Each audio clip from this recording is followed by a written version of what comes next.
Hello, I'm Kevin Marabi, Mike Redden, and we have Daniel Sofer from PrimeTrust. So we're going to talk about the announcement we wanted to put out with all this the other day. I think I actually teased it for a few months now since I think, Ithaca upgrade. Ithaca voting period back then. But yeah, we'll be having a major update to our U.S. policy. That was a big demand for USDtez back during the Hanzhou vote. So since then, we immediately, said, okay, this is what Tezos, the community, has wanted for USDtez to advance itself and have an upgrade that would support U.S. persons involved in a better way. And now we can finally talk about this now, because before that, there was we only operated outside the U.S. Like any type of transaction or anything would be just a U.S. And you can see in the user agreement right now on the USDtz site right now, it's still the old one for non-U.S. person involvement. But part of this transition, we'd be allowing some degree of participation, and ultimately we're subject, of course, to making sure that the laws that guide us to keep us safe and everything are complied with and abided by. But yeah, now we can expand the market usage of USDtz. And part of that is coming in with PrimeTrust for custody. So that was something we started talking. I think it was like the day after the Hanzhou vote ended. That's when you and I started talking, Danny, about adding PrimeTrust services to USDtz. Yeah. Well, it has US in the name, so yes, I'm excited because that's the passport I carry. It's got trust in it, and it's got US. You can't spell trust without the US. That's all you need, right? Yeah. And so Mike is here. Mike is part of implementing that with the tech team over at PrimeTrust. So that's great. But also, I think a lot of people, they don't understand cryptonomic. I'm sorry, Mike. Mike of Cryptonomic. And I am Kevin of Wealth Chain. So of House Wealth Chain. Mike of House Cryptonomic. Yeah, we should have crests made. Yeah, we'll have a house sigil, and we'll have like the sayings or whatever. Yeah. So winter is coming, but that's a regulatory conversation, though. So a lot of people, Danny, don't know what institutional grade custody is, and like why it matters so much, or even what custody means in a crypto context, because they're just using they're either using something that's like it doesn't involve that, like most coins. It doesn't involve any kind of a collateral, something that's held somewhere else and certified and reviewed and audited and made sure that attested to make sure that all the procedures are done in a safe, trustable manner. As trustless is such a buzzword of crypto in general, or they're dealing with something that has collateral that's in a protocol or on a smart contract. So yeah, can you go into what that is, just to help people? Yeah, absolutely. And thanks for having me here today, guys. I appreciate that. And I've been looking forward to this partnership with Tezos, and specifically Wealth Chain and the USDtez initiatives. So PrimeTrust is a qualified custodian. We hear the word custody and you can think of many players out there, like a BitGo, a Fireblocks, a Copper. What makes us unique, in the back end, we actually do work with Fireblocks, the technology provider. We find them to be a very robust solution, but we have the qualified regulated status as a custodian. So as a fund, we're actually, within the United States, we are operational in 49 states. We are seeking our trust license in that 50th one at the moment. And what we're able to do is actually hold collateral for USDC, in this specific instance, and that collateral will be the underlying, supply or treasury reserves that would be minting USDtez. So the funds are held with a qualified custodian. We have banking partners such as Signature Bank, BMO, Cross River, a number of others. And I know that for this specific project, we're specifically focused on stablecoins being the underlying collateral. But in essence, the USDC that is deposited is held within our qualified custodian accounts. We're fully regulated. We have to abide by very strict KYC and AML measures. Or BUSD packs, GUSD, TUSD. Or yes, BUSD packs. Someone was asking about. We can do that as well. We can also do UST, but I know the algorithmic ones are not relevant for this context. Regardless of that, since we're asking for details, the 50th state you're working with, is it New York, or are you already available in New York? Yeah, if on the line, if we have because I'm in New York, fellow Americans. So I'm personally curious. I joined the exodus from New York to Miami, which probably you can tell by the background, but I was in New York. New York seems to actually be, they're opening up in some ways to crypto. I think they realized that they might be missing out. That's a different story. Regardless, users from all 49 states outside of New York at the moment are able to come into the PrimeTrust ecosystem. They're able to deposit USDC or any other stablecoin as collateral, and that will go in turn and mint USDtez on your end. So it's held with a qualified custodian, everything from insurance all the way to the point where we keep funds in cold storage and safe through our very tight security standards, which I'm not going to go too deep into at the moment. Allows us to kind of hold the funds for you and allows you to also transmit those funds in a fully regulated way, therefore opening up the United States to the Tezos Foundation. Or the Tezos ecosystem. Tezos ecosystem, as it pertains to USDtez. And it's because Tezos, of course, not a company, and then back to the earlier point, and then Tezos Foundation is that specific, the foundation of that ecosystem, lowercase f. In short, we're excited about working with all of it. So I'm happy to be here today. And you mentioned the the technicals of the security just a little, because people do really, I'd say they nerd out on it, but also they're just like hawks about it too. So like any bit that would really, just because people want to know what's the difference between that and me having my hardware wallet or me having my whatever personal systems people have, 2FA and all that. That's that an institutional grade provider would be able to implement that. You just can't. It's just not practical otherwise. Yeah, of course. And there's different ways you can obviously protect your underlying collateral or crypto through hardware wallets, 2FA, and a number of different, multi-factor authentication methods. What's unique about us is we, as an organization, also have had very diligent security audits. What's done, we are ISOC certified. We have a SOC 2 report, which will be released soon as well. And we've really been built on the foundation of security. Most of our teams actually come from either relevant, government agencies that deal with security, other crypto custodians such as BitGo, and even traditional financial institutions like JP Morgan, et cetera. So as we, as we kind of embark on our journey, our goal is to make sure that everything is completely safe and secure. Obviously, you still have access to the same standard security you'd experience with 2FA with another provider. What's unique about us is just the way that we kind of hold things for their clients. Most of the funds that are actually deposited are held in cold storage. We only allow disbursements a few times per day outside of PrimeTrust, and those are only authorized by certain individuals. So for, one of the key things to kind of think about is just configurability. For the project we're talking about here, hot wallets might not even be enabled unless, again, it was something that you guys requested.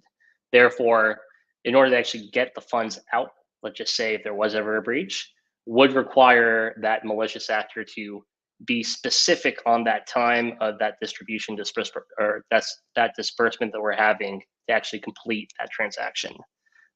So for you guys and what we're doing for you, everything's held in cold storage. On top of that, disbursements are only limited to 3 times per day. And then that's in addition to the rest of the institutional grade security that we have. So far, we see a lot of hacks in the crypto space PrimeTrust has not experienced any sort of hack. And with the security measures we're taking, I don't anticipate anything coming anytime soon. We've only actually increased and enhanced our security and compliance processes.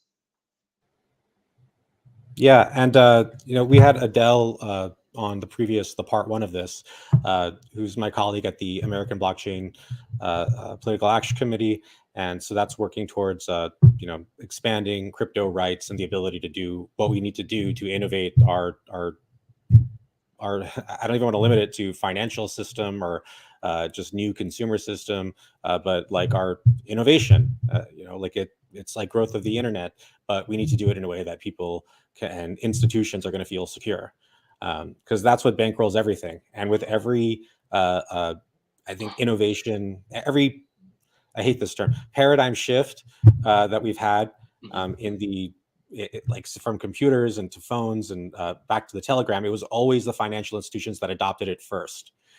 They were always the first ones to realize, oh, telegrams, it'd be great if we could have, stock tickers, and then that would tell us, like, somebody immediately saw the financial value in that. But likewise, there have been ways to manipulate that once other people figure that out.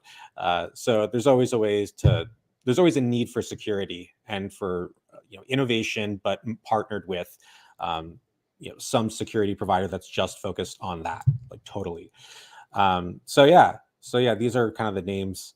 Also the other stable coins that PrimeTrust has, as partners in the past that have been issued, things that have been press released. We have or long-standing and people are familiar with, rather. It's basically USD. There's TUSD. I think they at least started on PrimeTrust, and then you had USD or FUSD. Mm-hmm. USDF.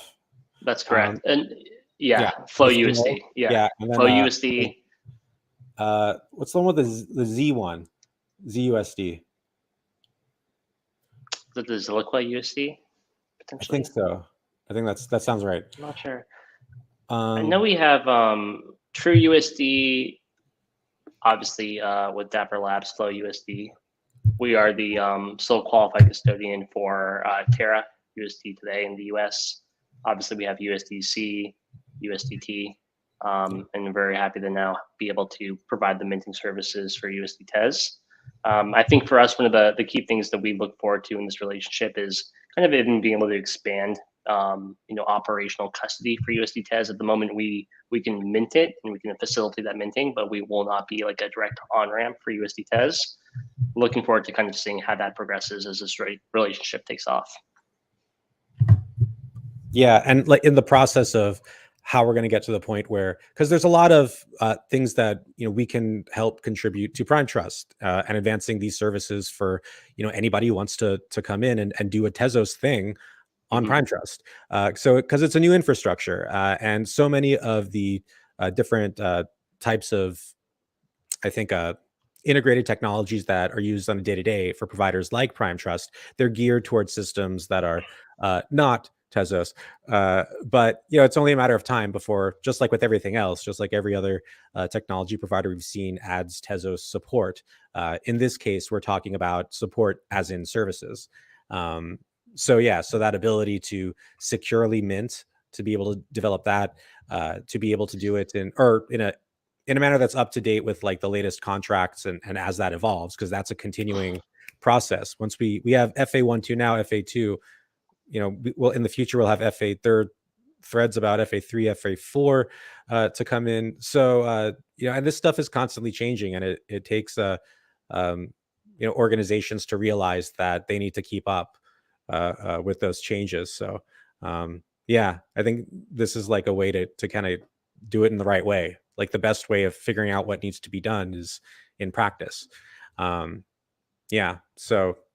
that's pretty good. But Mike, on that front, you've been working on the integration so far with PrimeTrust, and also we talked about the future of how we're going to do minting, even that can like actually decentralize it a bit further, but secure it even more, because we just kind of give the ability for in one way or another, and we're deciding on certain methodologies right now, but give the ability for the minter to mint, but it's authorizing that ability, like a certain amount that they can mint, as opposed to minting it for them.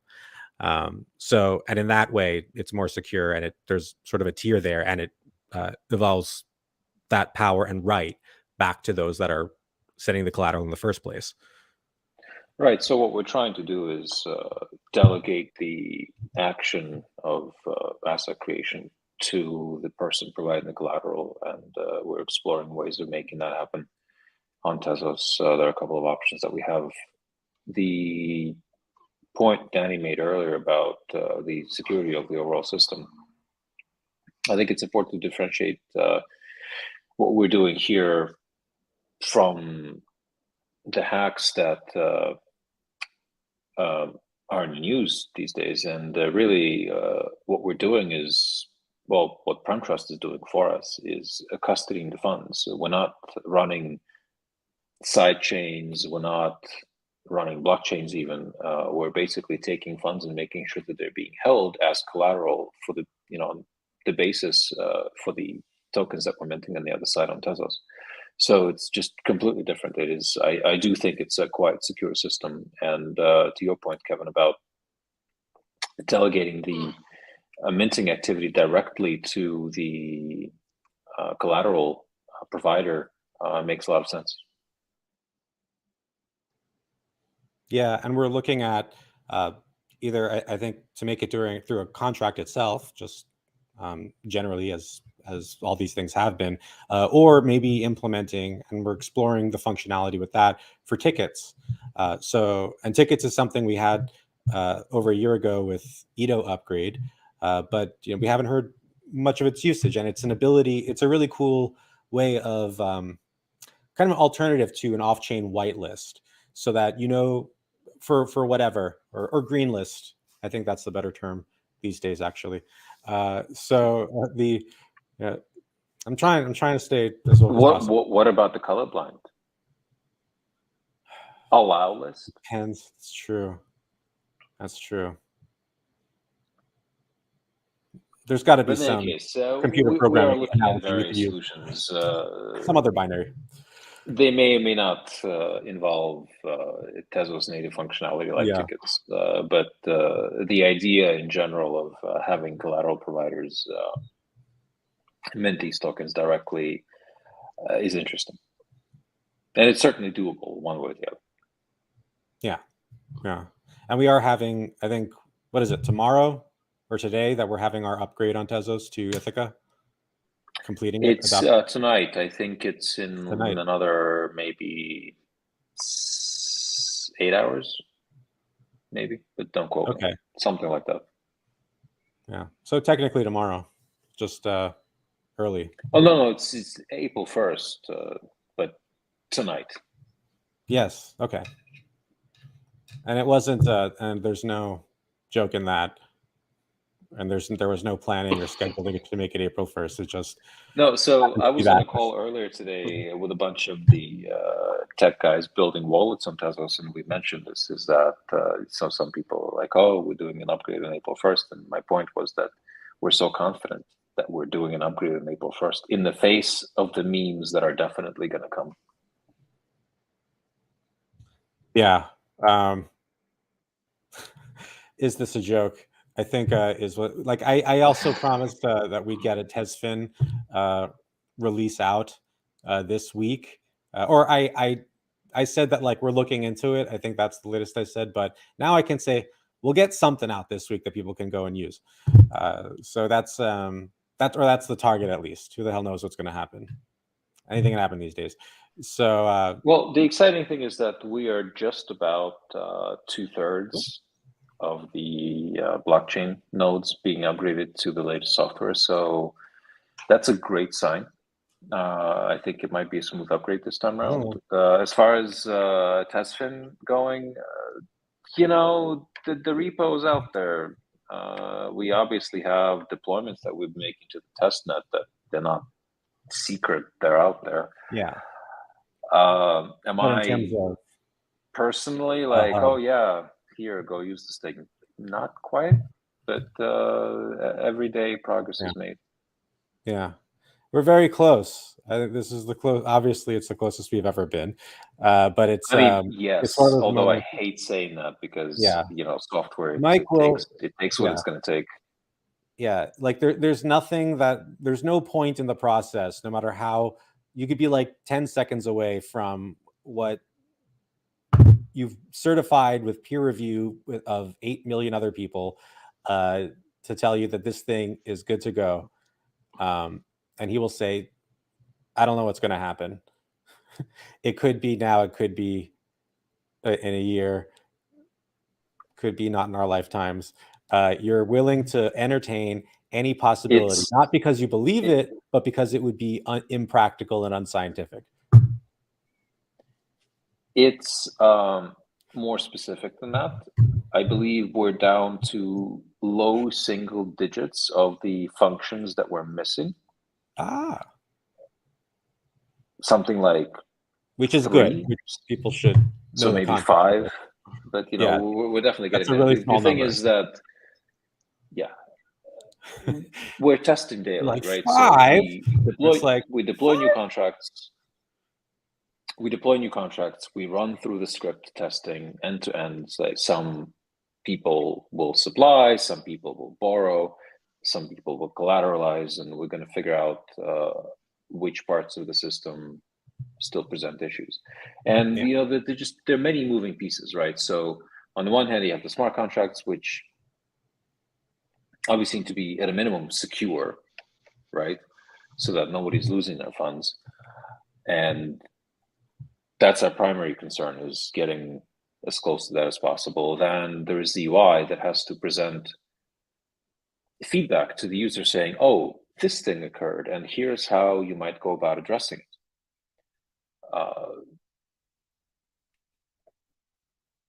It's just a lot, delivering software, especially of such complexity. Yeah, no one's done this before, and people are doing it now. And I think that's also the biggest missing component of expanding liquidity on Tezos DeFi. It's been having, I mean, how else can you describe it but institutional grade liquidity? So you need all these components. You need institutional grade assets that are secured in an institutional grade manner, and you need an institutional solution for the services they want. And that starts with lending as the most basic building block to any other thing you want to do that's beyond what we've had over the last year and a half, which have been, staking, yield farms. I guess on a native level, you can talk about staking, but also adding to a liquidity pool. Yeah, that's all we really had. Nothing in the many tiers and complications of that world of finance that go into this whole universe of derivatives and derivatives on derivatives, all done in a very not convoluted but transparent way, which is what the hope is for DeFi. That's why all of us, hail it so highly. But we need things like institutional grade custody too. So that's where we're at. That's the advancement. So we got that out of Hanjo. We worked on it through Ithaca, and now going into the next period will be wherever that may take us. We'll be in a much better position to offer something to the U.S. market in a capacity that we hadn't before, which we hadn't before. And I think that's also the balance, is everyone wants decentralization and everyone wants to be, in a universe where everything is transparent and they can look on the blockchain and see a record. But at the end of the day, when they put money in, they want to make sure that there is a regulated institution that's holding those funds and can be accountable for those funds. That's essentially what we're looking to, or essentially what we're accomplishing here. And, as phase 1 of this relationship, very excited for what phase 2 could bring. Totally. Yeah. So phase 3, New York. Phase 1.5, New York, hopefully. Yeah. I can turn my camera around. You can see, the Empire State, the Chrysler Building from here. I miss it. I miss it dearly. We're working on doing that. It seems like the regulators in New York are warming up to the overall idea of crypto. Right now it's been other states that have been obviously enjoying the fruits of all the hard work we're doing. And I think New York eventually will have to open up. We are going through the compliant manner where we're not going to be onboarding users in New York without the proper licenses. That's not how we operate, but we are in very deep discussions on establishing that trust. So hopefully we'll be all 50 states plus Puerto Rico for the USDtez ecosystem. As of now, we're 49 states plus Puerto Rico. Hopefully we get the Big Apple soon. Yeah, because I mean, the thing is, it's every state has their own version of what needs to be done. Absolutely. It's not. Yeah. Some are, similar to others, like very similar, and you can get kind of conventional interstate standards, but that's not a rule by any means, because you have so many unique requirements. People don't realize how hard this is. You can't just go and do this. Each state has their own regulations and laws and how they view crypto. In California, crypto isn't money. You don't need licenses. You can do whatever you want. In New York, crypto is it's a different beast in how it's perceived, right? And obviously, has to do with probably lobbyists and it being the financial epicenter of the world. That being said, I think with the rise of DeFi, or I believe with the rise of DeFi and the fact that rates are now 50 bips after the first time in 2 years, and maybe you can get 1% on a savings account, hopefully in the future. That's not sustainable. People want more, and I think that's what crypto is bringing them. So we're very excited to partner with different ecosystems on actually delivering that goal. It's about the consumer, it's about the end user, it's about providing the best service in the most compliant way and allowing you to get the most for the money you put in. 25.25% APR does not cut it these days. Never cut it, but definitely does not cut it these days. So that's what we're looking to do. Yeah, and to your point about New York and how it is the financial epicenter of the world, I think a lot of the issues that I think even regulators themselves want to see, the legislature advance towards, they're based on, it's because of certain regulations that may have been implemented at a time which it was the best thing to come up with then, but it was way earlier than other states started to regulate it all. So basically the idea is if they did everything again today, it would have been a different story, maybe just more refined, because people know more things. I mean, that's just a natural order of the world. But so it's like, well, why did they do it then? It's like, because it's the financial epicenter of the world. They had to, implement this stuff. They had to implement something to protect us, to guide us, to get us there. But And I agree with that. And I think the protections, while they come from maybe a place of perceived benevolence, might not always be the case. What's the difference between buying any crypto out there or buying a SPAC? What's riskier at this point? Doesn't seem like the market tends to appreciate SPACs either, but they're listed on the New York Stock Exchange. You can download an application. You don't even have to KYC, and you can buy whatever you want. That asset can drop 50%, 60% in one day and inflate the market. Well, so can crypto. So right. It's interesting to see this play out. It's I used to work at a company called Elliptic, which we use internally at PrimeTrust, and they do AML monitoring. And this was, again, 4 years ago. So when Bitcoin was at $5,000, that was big then. That was after the crash of 2017, so 2018. And during that time, Bitcoin was specifically like the devil, right? It was still bad. And it's funny to see how that narrative has shifted. Now regulators seem to be more focused on stable coins and DeFi, and that's where we kind of come in. I can only imagine what the next 4 years will bring. But one thing I am confident of is, the United States is not one to shut down innovation. They do want to regulate it. They do want to get their hands in the pockets of any sort of investment accruals or profits made. And I understand that, but I don't see it shutting down. I mean, we can be honest here. there are riskier things to buy in this market, which is an unintelligent investor you can buy. And it's not crypto. So I think we're all realizing that. And it's been interesting to see what happens kind of in this inflated bubble across all assets over the past couple of years and what's taking the biggest hit. And it's actually things that are not crypto related. Yeah, and even when President Biden put out his executive order last week on crypto, I think everyone was waiting for that to happen, but didn't know what the content of it would be, and it was like, oh, you want to do more studies on crypto. Yeah, so that's what it tends to be. Yeah, it's all we ever ask for is like better education, better education for regulators, better education for policymakers. And it's like, so you're doing an executive order that calls for that?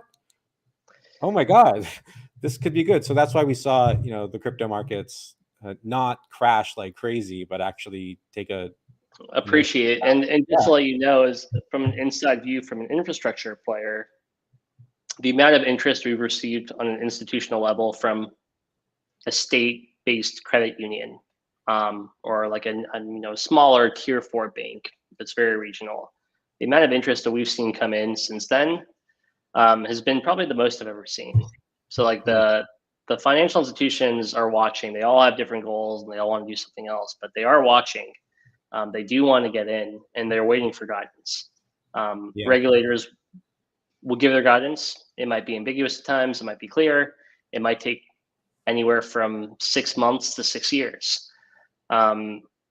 The main thing, though, is the United States is not one to shut down innovation. So we need to continue building, and we need to frame a safe framework for individuals and investors to come into this ecosystem, regardless of the blockchain, but this entire ecosystem, and feel safe and comfortable in it. Or as safe as comfortable as going onto Robinhood and buying DocuSign at $300 a share. Yeah. Which now is trading at $100 a share. So, I mean, that's a pretty significant crash. Yeah. We should expand this topic later on, especially. Yeah, we're trying to do more spaces on. I mean, regulatory concerns are. Yeah, we should definitely. Yeah, that's a whole other event. I used to do some work around that in finance, and not a thing you discuss in half an hour, especially not for crypto. We'll get there. But it was a pleasure, guys. I'm glad we had this chat.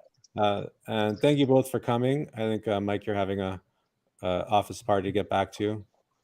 We have I do indeed. Yes. It's a lot to celebrate now. Yeah. Looks like a party behind there. Yeah. Well, the party's on the roof. These are all my guests. It's warming up in New York a bit. Yes. Yeah. It's not bad. Okay. And Danny, thank you for coming. Thank you for having me. First of many of these we'll do to talk about all the great developments to come. Have a great Ithaca adoption, everyone in Tezos land. Goodbye. I'm so confident I'm going to be sleeping, so it'll be fine. You're one of those. That's your new year. Have a good one. Thanks, everyone. Bye-bye. Bye.